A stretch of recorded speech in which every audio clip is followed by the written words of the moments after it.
Hi everyone, and welcome back to The Pull List. I'm your host, Brian Hines. Now, The Pull List is a satellite show to my show, Comic Book Issues, but here I provide a brief monthly wrap-up of what I've been reading. This is The Pull List for August 2019. Now, going forward, we're going to make a little change to the format of the show. I'm no longer going to tell you whether or not you should buy the comic, wait for a sale, or skip it altogether. Since most of these comics I'm reading are the first issues of ongoings or miniseries, it's not always easy to get a feel for whether or not the book is any good immediately at the start. So from now on, I'm just going to tell you whether or not I enjoyed it or not. We're going to keep it simple. Also, I screwed up last time. I left 2 weeks at the end of July instead of 1. So we're going to do another 5-week show here, but it's going to be the last 2 weeks of July and the first 3 weeks of August. And then hopefully we'll be back on track going forward.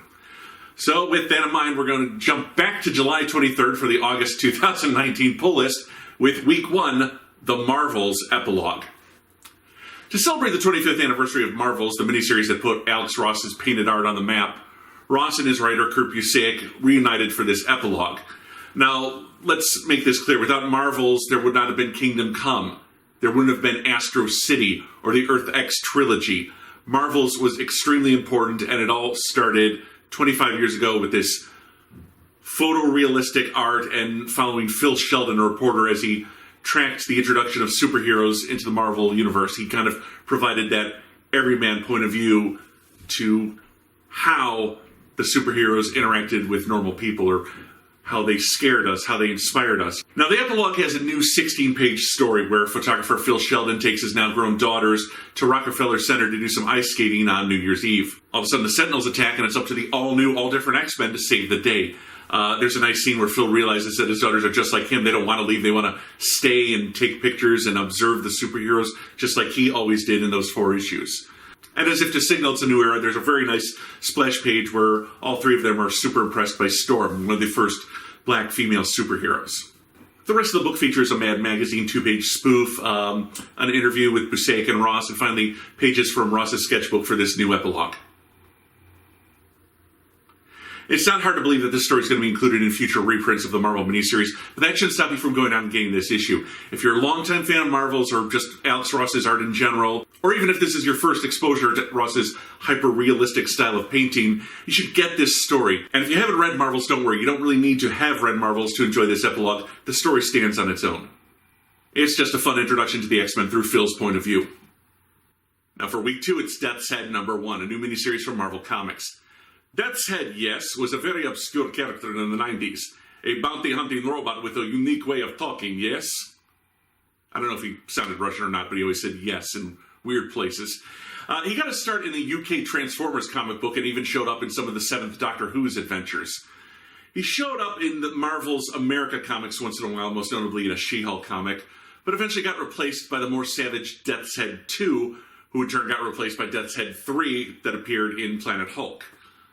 But the original is back in this miniseries by Tini Howard and drawn by Kai Zama. Death's Head has a falling out with his employer, the Mary Poppins-esque Yondu, and winds up on Earth, deactivated and rebuilt as part of a rock and roll band's amplifier.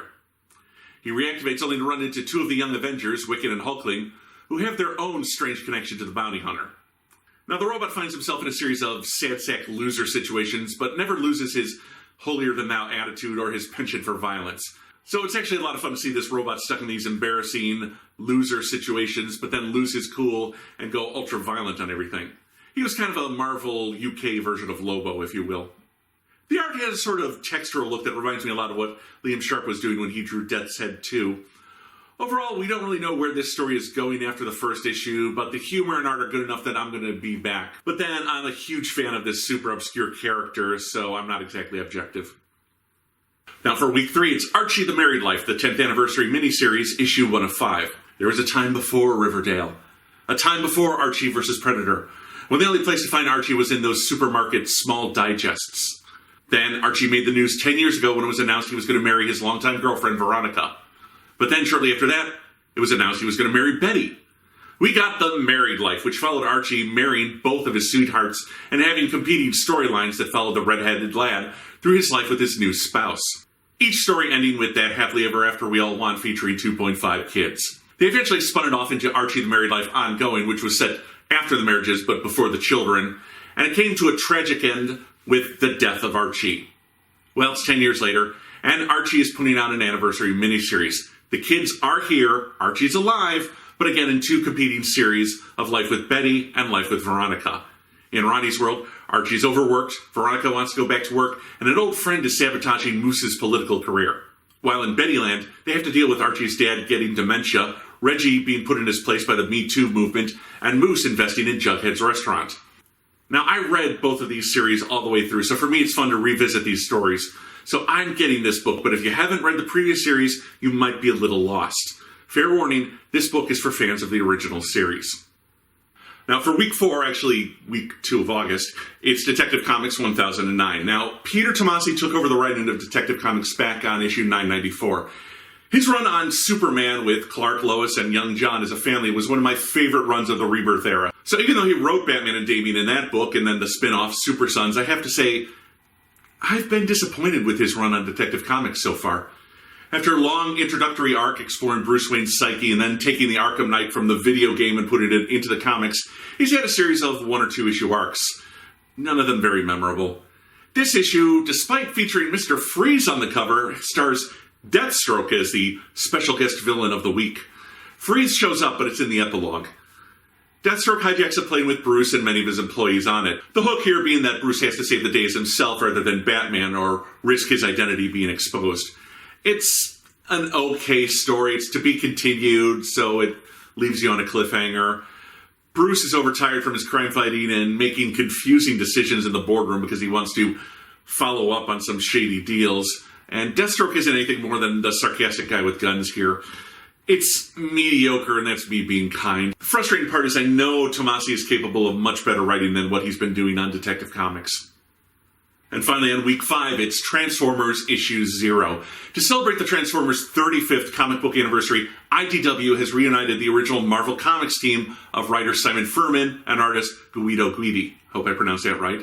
For this prologue to that series. That said, this is a one-shot, and if you're unfamiliar with the G1 comic book or even the G1 cartoon, I'd skip it. For those of you like me who are fans, we get a prologue/flashback story. The Autobots need to decide, are they going to focus their attention on saving Cybertron from interstellar destruction, or from Megatron taking over and destroying their way of life? This story is told through the eyes of Autobot Double Agent Punch, or Counterpunch as he's known to the Decepticons. Through him, we learn of Optimus Prime's plans to do both, save the planet and get rid of Megatron, and the huge cost it will take on the Autobots. Prime's plans now give a new spin to the Autobots heading to Earth in the Ark, and it doesn't change your enjoyment of the original series, but it does give you a new respect for Optimus's planning abilities and what he's willing to do to save Cybertron. It's a fun book, but the parts set on Earth are a little confusing until you realize that it takes place after the Ark crashed on Pangea, but before the Transformers wake up in the United States of America. Once you've figured out its placement and continuity, it's a fun story that'll give you new respect for Optimus Prime and what he'll do to protect Cybertron. Hey, I enjoyed this a lot, but I'm an old school fan. If you're not, this might not be your cup of tea. Well, hey, that's it for August 2019. I'll see you back here next month for the September 2019 edition of the Pull List. Until then, hey, check out my Patreon, follow me on Twitter, and hey, like and subscribe to this channel. Until next time, this is the Pull List, and I'm your host, Brian Hines.